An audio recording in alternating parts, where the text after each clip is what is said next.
এই যে জেনা তহমত দেয় হুজুর আমি মানি না। কেন? যাকে বিয়ে করার হুকুম আল্লাহ দিয়েছেন সেই মেয়ে কোনোদিন নোংরা হতে পারে না। যাতে আয়েশাকে বিয়ে করতে দাও আমার আল্লাহ বলেছে। জোরে বলে গেল। এই মায়ের জন্য একটুখানি নবীর কাছে সুপারিশ করেছে। ইসলাম জাহানের তৃতীয় খলিফা হযরত ওমর রাদিয়াল্লাহু আনহু, যিনি ইমামতির জায়গায় দাঁড়ালেন ফজরের নামাজ, আবুল লুলু মাজুসি যাকে পিছন থেকে খঞ্জারে বাড়ি আঘাত করে দিয়েছিল। আহা, কিতাবে এসেছে যেন গোটা শরীরটা ফুটো ফুটো হয়ে গেছে।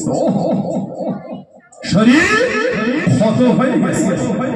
কিতাবে এসেছে যিনি মেহরাবের মধ্যে পড়ে গেলেন, হুজুরকে উঠে কাতারের পিছনে নিয়ে গিয়ে পানি দেওয়া হয়েছিল। ফুটো ফুটো জায়গাতে পানি গলে গলে পড়ে যাচ্ছে।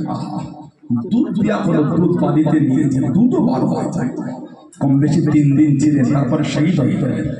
হযরত ওমর ফারুক ছেলেকে হযরত আব্দুল্লাহকে ডাকলেন, আব্দুল্লাহ বাজা যাও হযরত আয়েশাকে আমার সালামটা দিয়ে দাও।